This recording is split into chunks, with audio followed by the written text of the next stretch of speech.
been lied to.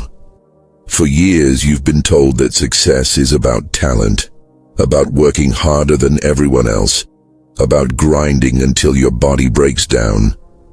But here's the truth. Talent is overrated, and hard work alone is a trap. The real game is psychological control. The people at the top, the CEOs, the politicians, the influencers who command millions, did not get there by simply working harder. They got there because they understood the hidden laws of power psychology. They learned how to control perception, how to bend situations in their favor, and how to make others move according to their will. Powerful people don't play fair. They play smart. They play to win, while the masses are told to just work harder. The elite are busy mastering the rules of influence, manipulation, and control. They know that life is not a level playing field, it's a battlefield. And on this battlefield, the one who understands psychology dominates the one who only understands effort. In the next 36 minutes, you're going to learn 12 psychological laws that will make you unstoppable. These are not theories. These are not abstract ideas. These are the exact principles that the most powerful people in the world use every single day. If you apply them, you will see results. If you ignore them, someone else will use them against you. That's the urgency. This is not optional. Power is either in your hands or in someone else's. Think about it. Do you really believe the billionaire CEO works harder than the factory worker pulling 12-hour shifts? Do you think the politician who commands nations is more talented than the millions of people who never get heard? No. What separates them is leverage. Psychological leverage. They know how to control the frame, how to command attention, how to make others believe, follow, and obey. That is the missing weapon. And here's the promise. If you take notes, if you apply even one of these laws today, you will notice a shift. People will start reacting differently to you. They will listen more closely. They will respect your presence. They will feel your influence without you saying a word. That's the power of psychology in action. Most people will never hear this message. Most people will keep believing the lie that hard work is enough. But you are not most people. You are here because you want more. Control, mastery, dominance. You want to rise above the 99% who settle for scraps. This is your chance to step into the mindset of the elite. So lock in, take notes, and prepare yourself. Because once you understand these 12 laws, you won't just play the game, you'll control it. Introduction: you're stuck because you're too nice, too predictable, too emotionally exposed. You've been trained to believe that kindness and compliance will earn you respect, but the truth is brutal. People don't respect what they can control. They respect what they cannot easily manipulate. Right now, you're overlooked, underestimated, and quietly dismissed. You follow rules that were designed to keep you weak, rules that benefit others while you stay trapped in the same cycle of frustration. Think about it. How many times have you been interrupted in meetings, your ideas stolen or ignored, only to watch someone else get the credit? How many times have you been left out of group chats, excluded from decisions, treated as if your presence didn't matter? That's not an accident. That's psychological warfare, and you're losing. Every time you let it slide, every time you stay silent, you reinforce the perception that you are easy to dismiss. The cost is enormous. Missed promotions, toxic relationships where you give more than you get. Years wasted waiting for recognition that never comes. You keep working harder, hoping someone will notice, but they don't. Because effort without power is invisible. The world doesn't reward the most deserving. It rewards the most commanding. And until you learn to flip the script, you'll keep playing the role of prey in a game designed for predators. Here's the harsh reality. Most people will never escape this trap. They'll keep following the rules, keep being polite, keep waiting for fairness that doesn't exist. But you're here because you're different. You're here because you're tired of being underestimated.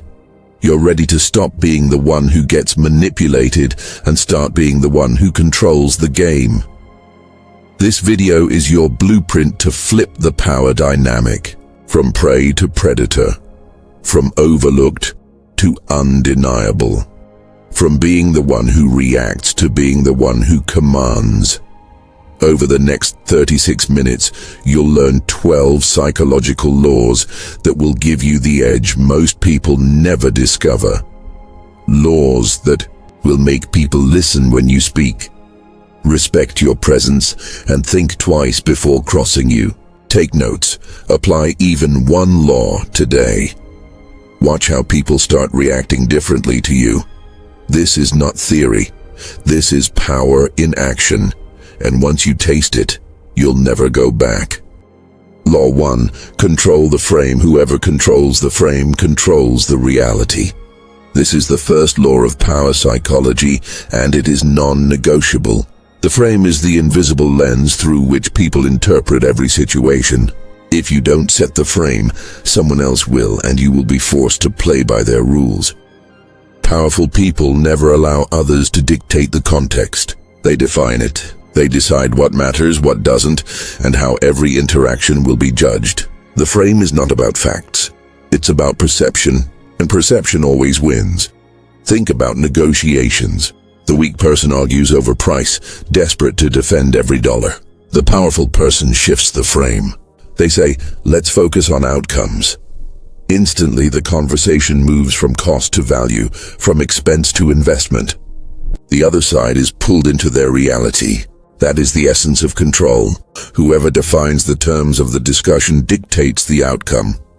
This is why CEOs, politicians, and influencers seem untouchable. They don't fight inside someone else's frame. They rewrite it. You've experienced this without realizing it. When someone criticizes you and you rush to defend yourself, you've already lost. They set the frame. You are on trial.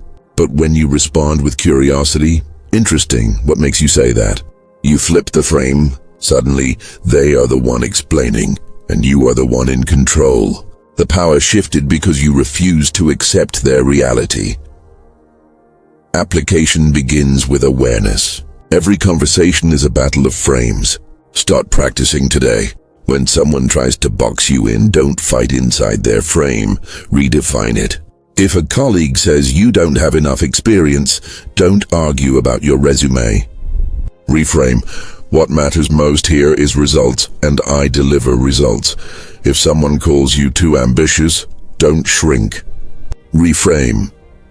Ambition is exactly what drives progress. Weakness becomes strategy when you control the lens through which it is seen. This is not manipulation. It is mastery. Most people live trapped inside frames handed to them by parents, teachers, bosses, and society. They accept definitions like too young, too old, not qualified, not ready. The powerful reject those cages. They create their own definitions and force the world to adapt. That is why they rise while others remain stuck. From this moment forward, train yourself to spot the frame in every interaction. Ask who is defining the terms, who is setting the context. If it's not you, you're already losing. Take control, redefine the situation, command the reality. Because once you control the frame, you control everything. Law 2. Use strategic silence. Silence is not weakness. Silence is a weapon. Most people fear silence because it feels uncomfortable. They rush to fill the gaps with nervous chatter, excuses, or explanations. But the powerful understand something deeper. Silence creates tension, and tension creates power. When you master silence, you control the emotional rhythm of every interaction. You decide when the energy rises, when it falls, and when the other person feels the pressure to speak. Think about elite performers in high-stakes interviews. They don't rush to answer every question. They pause. They let the silence hang in the air. That pause makes every word they speak afterward feel deliberate, calculated, and important. The interviewer leans in. The audience pays closer attention. The silence itself becomes a signal of confidence and control. Weak people fear the pause. Powerful people use it to dominate. You've seen this in negotiations too.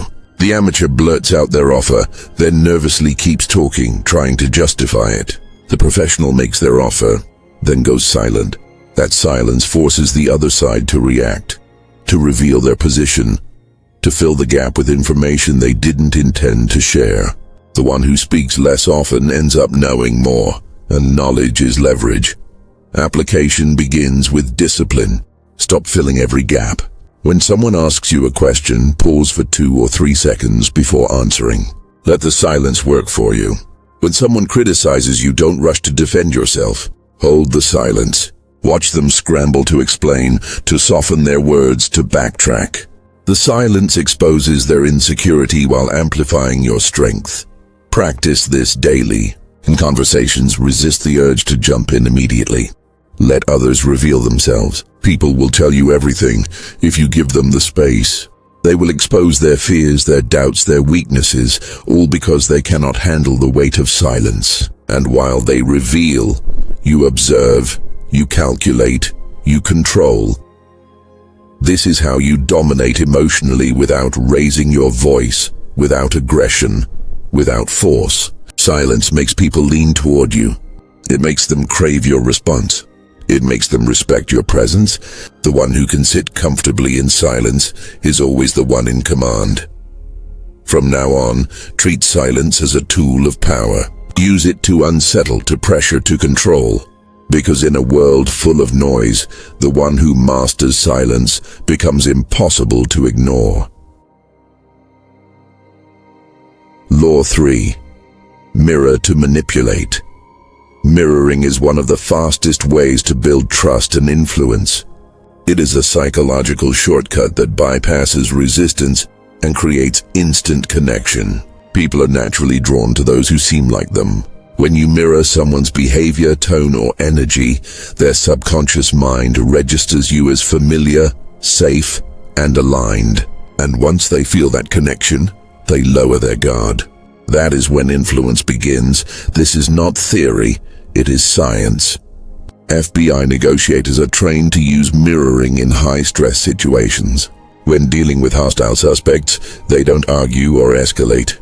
Instead, they subtly mirror tone, posture, and even breathing patterns. The suspect feels understood, even without realizing why. Tension drops, trust builds, and the negotiator gains control of the interaction. That is the power of mirroring. It disarms without force. It persuades without pressure. You've seen this in everyday life, too. Think about the last time you met someone who spoke with the same rhythm as you, or laughed at the same pace. You probably felt an instant bond, even if you had just met. That wasn't coincidence. That was mirroring at work. The truth is, people don't connect with logic. They connect with likeness. And the one who mirrors effectively becomes the one who influences. Application is simple, but it requires awareness. In your next meeting, pay attention to the person across from you. Notice their posture. If they lean forward slightly. If they speak with high energy, raise your energy to match.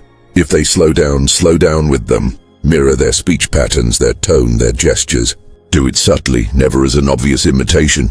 The goal is not to copy, it is to reflect. When done correctly, they will feel an unspoken bond, as if you are on the same wavelength. This technique works in every arena: business, relationships, negotiations, leadership. When you mirror, you create rapport faster than words ever could. People will open up more, agree more, and follow your lead more willingly. And here's the secret. Once the bond is built, You can gradually shift the energy, and they will follow you. That is how you move from mirroring to leading. From this moment forward, stop trying to force influence with arguments or explanations. Influence begins with connection, and connection begins with mirroring. Use it daily. Watch how people lean in, trust you, and align with your direction. Because the one who masters mirroring doesn't just connect, they control. Law 4. Weaponize ambiguity. Clarity is comfortable. Ambiguity is powerful. When you explain everything, you give away control. When you leave gaps, you force people to guess, to wonder, to obsess over your meaning. Vagueness is not weakness, it is a weapon. The powerful understand that mystery creates tension, and tension creates influence. The less you reveal, the more others project their own hopes, fears, and desires onto you. That projection gives you leverage. Look at powerful leaders throughout history. They rarely announce their full plans. Instead, they drop cryptic hints, fragments of vision, and half-revealed strategies. Their teams stay alert, loyal, and hungry for more. Why? Because uncertainty keeps people engaged. When followers don't know exactly what's coming, they lean in closer. They analyze every word, every gesture, every pause. The leader becomes larger than life, not because of what they say, but because of what they don't say. You've seen this in business too. A CEO doesn't reveal every detail of a new product launch. Instead, they tease it with a phrase like, "Something big is coming." That single line sparks speculation, headlines, and endless conversations. The ambiguity creates obsession. People fill in the blanks with their own imagination, often making the reality seem even bigger than it is. That is the power of leaving space for others to chase your meaning. Application is simple, but requires discipline. Stop explaining everything. The next time someone asks about your plans, don't give them the full blueprint. Give them a glimpse. Say, "I'm working on something that will change the game." Let them wonder. When someone presses you for details, resist the urge to overshare. Instead, answer with a question or with a statement that hints but doesn't confirm. The goal is not to confuse, it is to intrigue. Practice this in daily conversations. If someone criticizes you, don't rush to defend yourself with long explanations. Respond with a calm, ambiguous line like, "You'll see soon enough." That single phrase flips the power dynamic. Suddenly, they are the one waiting, guessing, and reacting. You are the one in control. Ambiguity makes people chase you. It makes them invest energy trying to decode your meaning. And the more energy they invest, the more power you hold. From now on, stop giving away certainty. Leave gaps. Drop hints. Make people lean in. Because the one who weaponizes ambiguity doesn't just speak, they command obsession. Law 5. Control access. Scarcity breeds value. Availability breeds disrespect. If people can reach you anytime, if you are always present, always responding, always available, they will begin to take you for granted. Power is not built by being everywhere. It is built by being rare. The most powerful individuals in the world understand this truth. They control access to themselves. They decide who gets their time, when, and under what conditions. And because of that, their presence becomes a privilege, not a commodity. Look at celebrities. They don't show up at every event. They don't flood social media with endless posts. They appear selectively, strategically, and with impact. That scarcity builds mystique. It makes people crave their presence. CEOs do the same. They don't answer every email. They don't attend every meeting. They delegate access, forcing others to go through layers of gatekeepers. The result? Their time is seen as precious, their attention as priceless. The less available they are, the more powerful they appear. You've probably experienced the opposite. The colleague who replies instantly to every message, who says yes to every request, who is always available. Do people respect them? No. They are seen as convenient, not commanding. Their time is treated as cheap because they treat it as cheap. The truth is simple. If you want others to value you, you must first value yourself. And that begins with controlling access.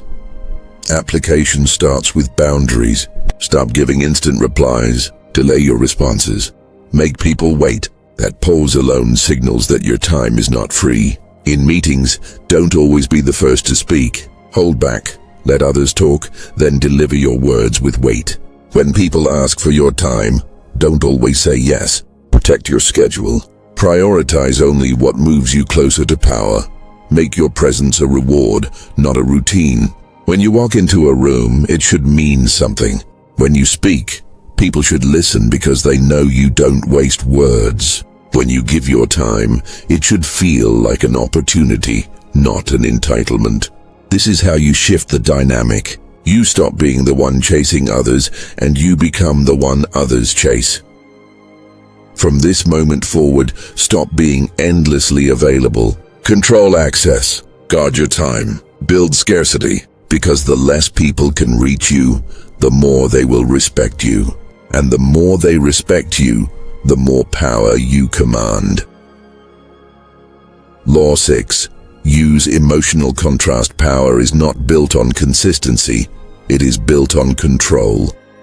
And one of the most effective tools of control is emotional contrast. When you shift between warmth and coldness, you destabilize people. You keep them guessing. You keep them invested. Most people are predictable. They are either always kind, always harsh, or always neutral. Predictability breeds comfort. Comfort breeds complacency. But when you master emotional contrast, you create tension. And tension keeps people hooked. Think about how narcissists operate. They charm, then they withdraw. They praise, then they criticize. This push and pull dynamic creates dependency. The target never feels secure, so they chase approval, they crave validation, they cling to the source of emotional highs and lows. That is why narcissists often hold such strong influence over others. They understand, consciously or not, that unpredictability creates obsession. You've seen this in leadership too. The boss who is always friendly loses authority. The boss who's always cold loses loyalty. But the boss who mixes warmth with distance, praise with challenge, creates a powerful balance. Their team never fully relaxes, but they never fully disengage either. They stay alert, motivated, and emotionally invested. That is the power of contrast. It keeps people on edge. And when people are on edge, they are easier to control. Application begins with awareness. In your daily interactions, stop being one-dimensional. If you are always agreeable, add moments of sharp challenge. If you are always critical, add moments of unexpected praise. For example, in a meeting, you might compliment someone's creativity, then immediately question their execution. That swing creates tension. It makes your words carry more weight because people never know what's coming next. Practice this in relationships as well. If you are always available, pull back occasionally. If you are always distant, show sudden warmth. The unpredictability keeps others emotionally invested. They will think about you more, talk about you more, and adjust their behavior to win your approval. That is how you shift from being predictable to being magnetic. Remember, control is not about being liked. It is about being respected and followed. Emotional contrast makes you unforgettable. It makes people crave your approval while fearing your disapproval. It keeps them locked into your orbit. From now on, stop being predictable. Use warmth when it serves you. Use coldness when it strengthens you. And always remember, the one who controls emotional contrast controls the emotional battlefield. Law 7. Create psychological debt. Powerful people understand a simple truth. When you give strategically, you don't lose, you invest. Every gift, every favor, every act of generosity can become a chain that binds others to you. This is the law of psychological debt. Human beings are wired to reciprocate. When someone receives something of value, they feel an invisible weight, a pressure to give back. The weak give without purpose and are forgotten. The powerful give with intent and create obligation. Look at how mafia bosses operate. They gift lavishly, they help families in need, they pay for weddings, they solve problems no one else can. But these gifts are never free. They are investments. Later, when loyalty is demanded, when silence is required, when action must be taken, the debt is called in. And because the recipient feels bound by gratitude, by obligation, by fear of dishonor, they comply. That is not kindness. It is control disguised as generosity. You've seen this in business too. A CEO might mentor a rising executive, open doors, or provide opportunities. At first, it looks like generosity. But when the time comes, that executive is expected to deliver loyalty, to back decisions, to protect the hand that fed them. The gift was never free. It was a down payment on future influence. Application is straightforward. Stop giving randomly. Every favor, every act of help must be intentional.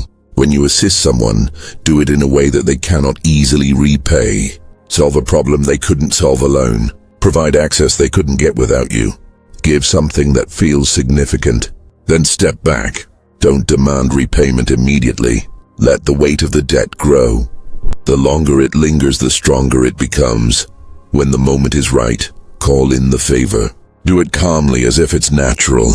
Remember when I helped you with that deal? I need your support on this. The person will feel compelled to comply, not because you forced them, but because their own psychology demands balance. They will repay, often with more than you gave, just to relieve the pressure of the debt. From now on, stop giving for free. Every act of generosity should be a seed planted for future power. Help others with intent. Build invisible chains of obligation. And when the time comes, pull those chains to move people where you want them. Because the one who creates psychological debt doesn't just give, they command loyalty. Law 8. Master micro-expressions. Power is not only about what people say, it's about what they cannot hide. Words can be rehearsed, stories can be fabricated, but the face always leaks the truth. Micro-expressions are those tiny, split-second facial cues that reveal real emotions before the brain has time to mask them. A twitch of the mouth, a flicker in the eyes, a tightening of the jaw, these signals expose fear, anger, doubt, or excitement. The one who can read them gains an invisible advantage, because when you see what others are trying to conceal, you control the game. Look at poker champions. They don't just play the cards, they play the players. A slight eyebrow raise, a lip press, or a micro-smile can reveal whether someone is bluffing or holding a winning hand. The amateurs focus on the numbers, the masters focus on the faces. And because they can read those micro-reactions, they predict moves before they happen.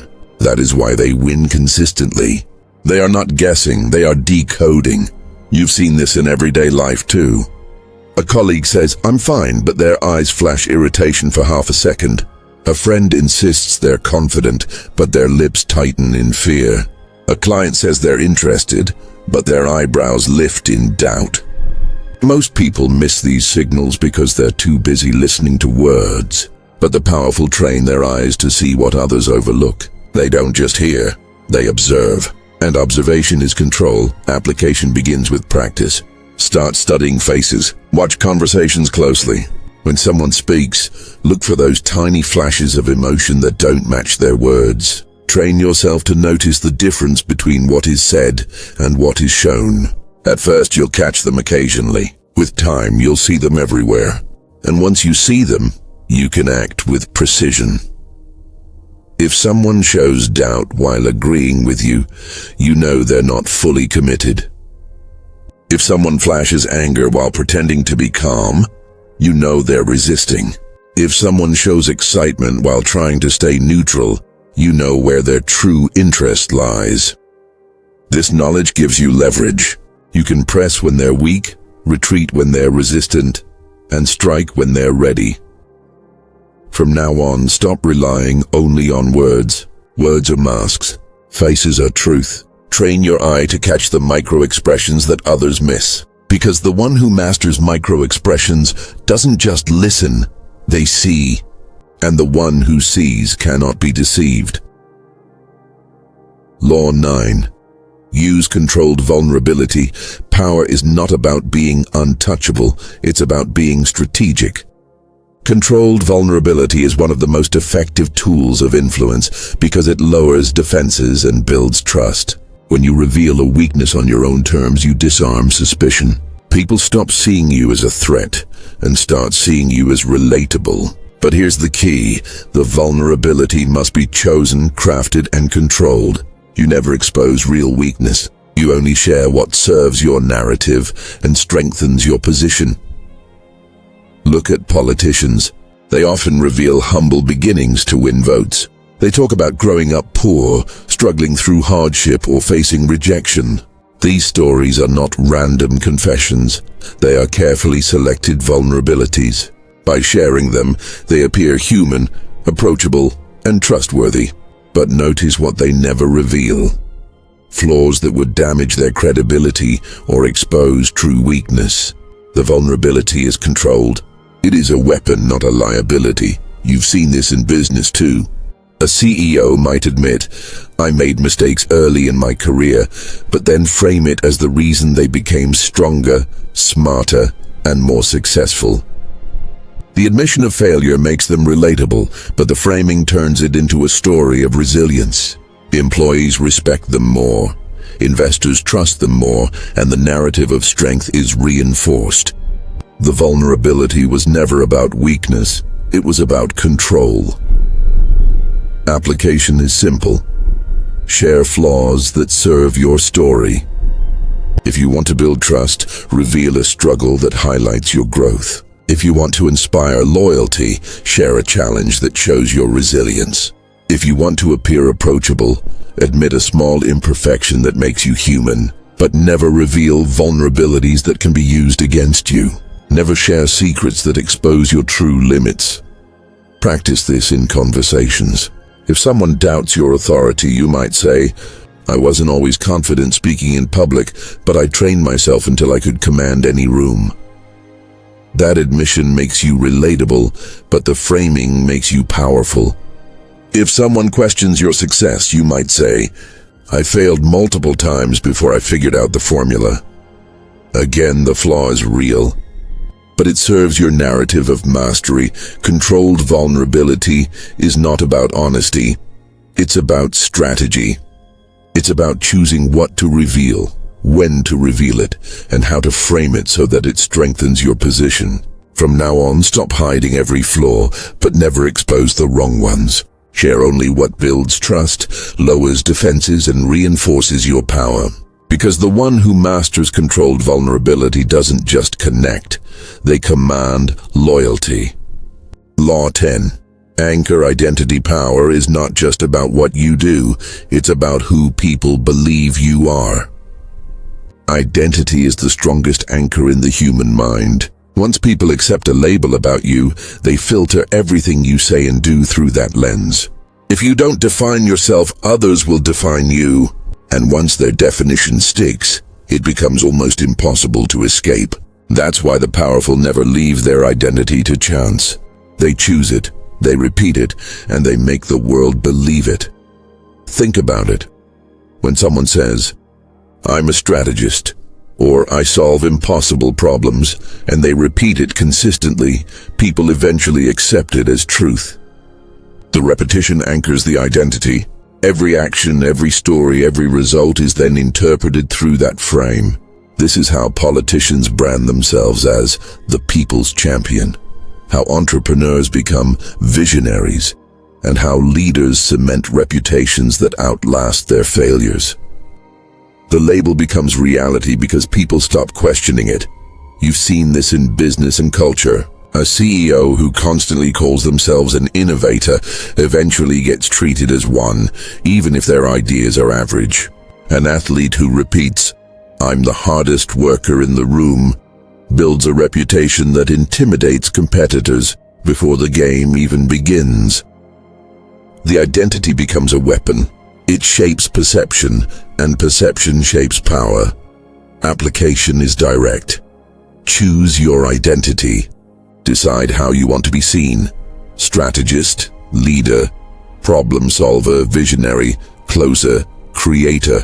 Then repeat it until it sticks. Say it in conversations, write it in emails, drop it in interviews, reinforce it in stories you tell about yourself. Don't wait for others to label you. Force the label into their minds until they cannot separate you from it. But here's the key. Your actions must echo the identity. If you call yourself a strategist, share insights that prove it. If you call yourself a leader, take decisive actions that demonstrate it. The repetition plants the seed, but the alignment waters it. Over time, people stop questioning and start believing. And once they believe, they spread it for you.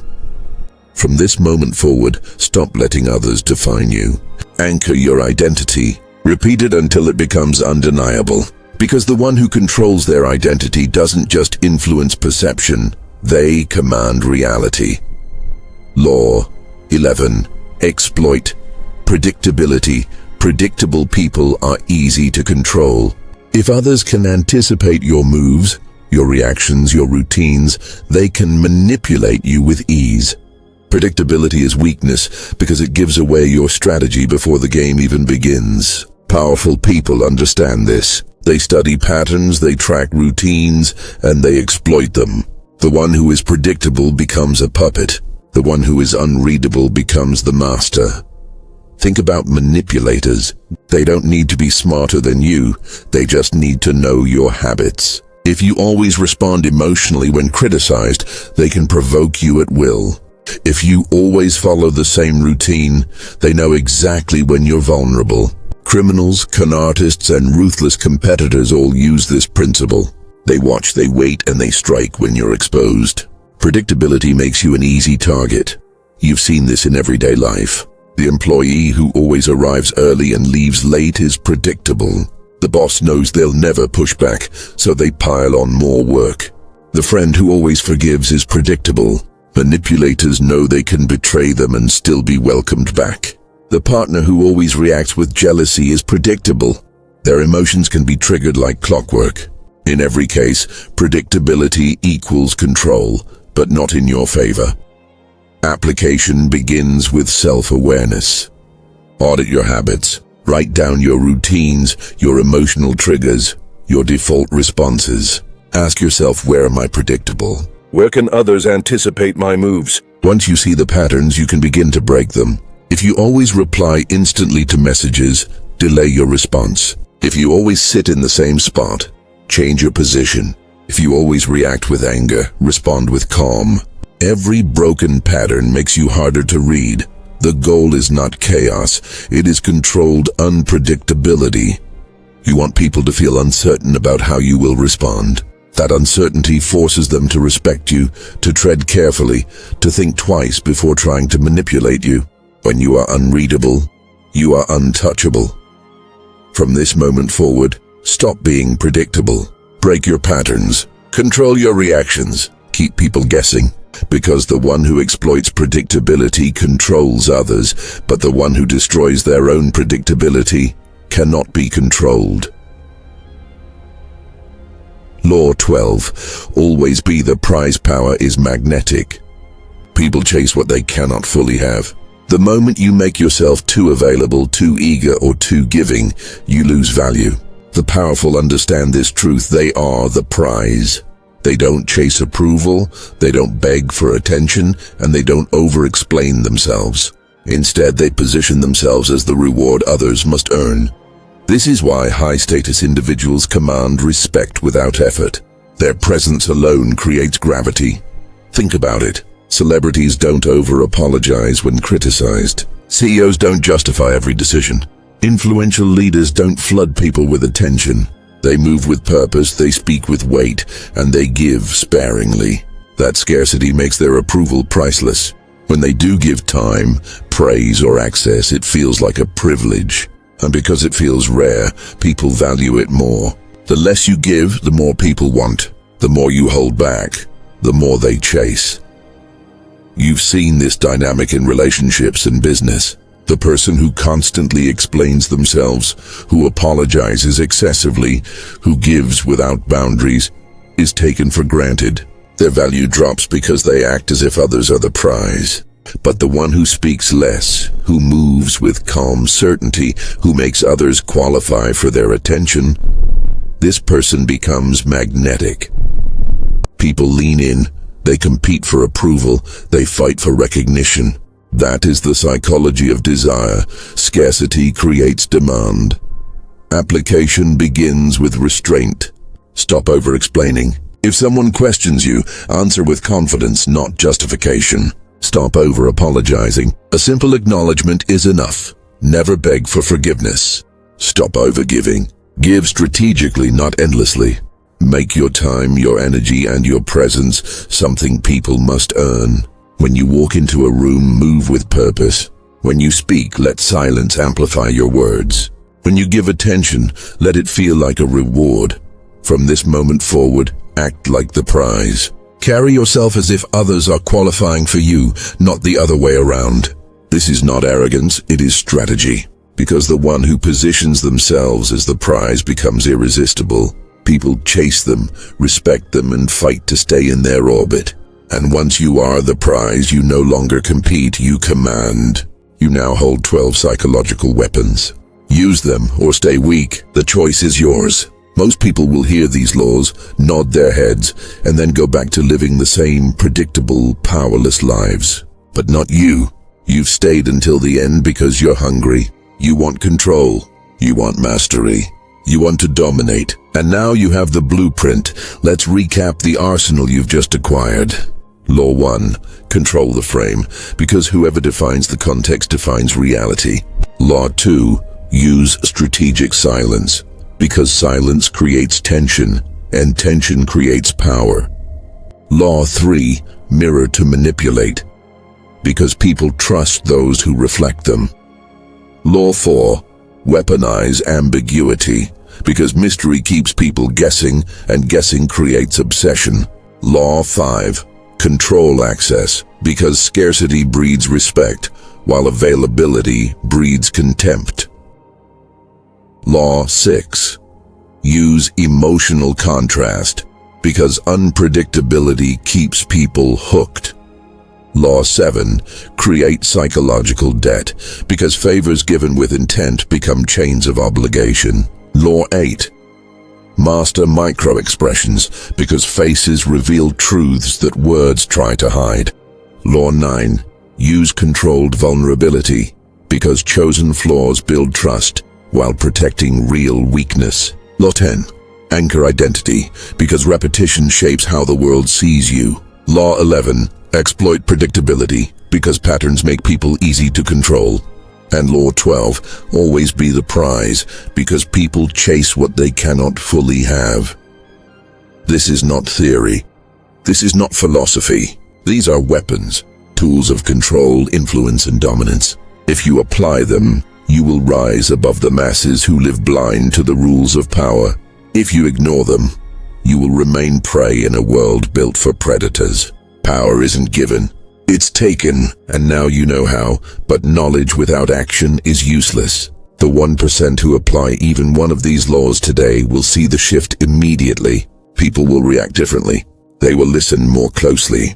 They will respect your presence. They will feel your influence. The other 99% will keep waiting, keep hoping, keep apologizing. Don't be one of them. Comment below, which law will you use today? Will you control the frame? Will you weaponize silence? Will you anchor your identity? Declare it now, because the act of choosing is the first step toward power. And if you're serious about becoming unstoppable, subscribe now, because the next video will make you even more dangerous. You were not born to be average. You were not born to be overlooked. You were born to dominate. Stop apologizing. Stop waiting for permission. Stop living by rules designed to keep you weak. Start executing. Start applying. Start commanding. The world doesn't reward the most deserving.